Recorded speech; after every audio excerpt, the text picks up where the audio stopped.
Adventure 1. A Scandal in Bohemia. From the Adventures of Sherlock Holmes by Sir Arthur.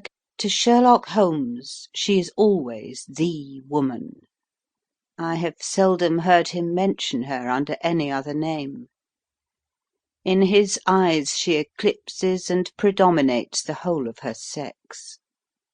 It was not that he felt any emotion akin to love for Irene Adler.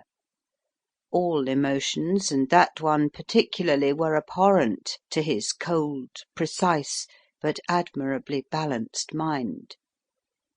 He was, I take it, the most perfect reasoning and observing machine that the world has seen, but as a lover he would have placed himself in a false position. He never spoke of the softer passions, save with a gibe and a sneer.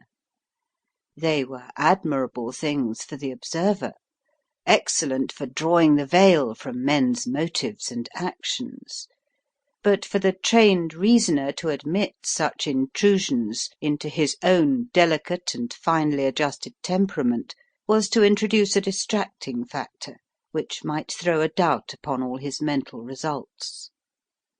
Grit in a sensitive instrument, or a crack in one of his own high-power lenses, would not be more disturbing than a strong emotion in a nature such as his. And yet there was but one woman to him, and that woman was the late Irene Adler, of dubious and questionable memory. I had seen little of Holmes lately. My marriage had drifted us away from each other.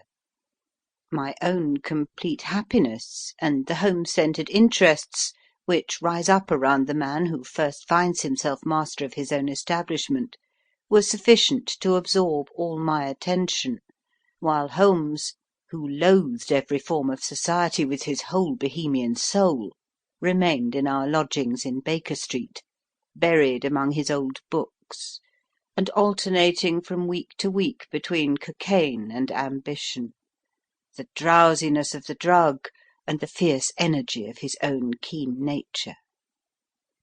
He was still, as ever, deeply attracted by the study of crime, and occupied his immense faculties and extraordinary powers of observation in following out those clues, and clearing up those mysteries which had been abandoned as hopeless by the official police.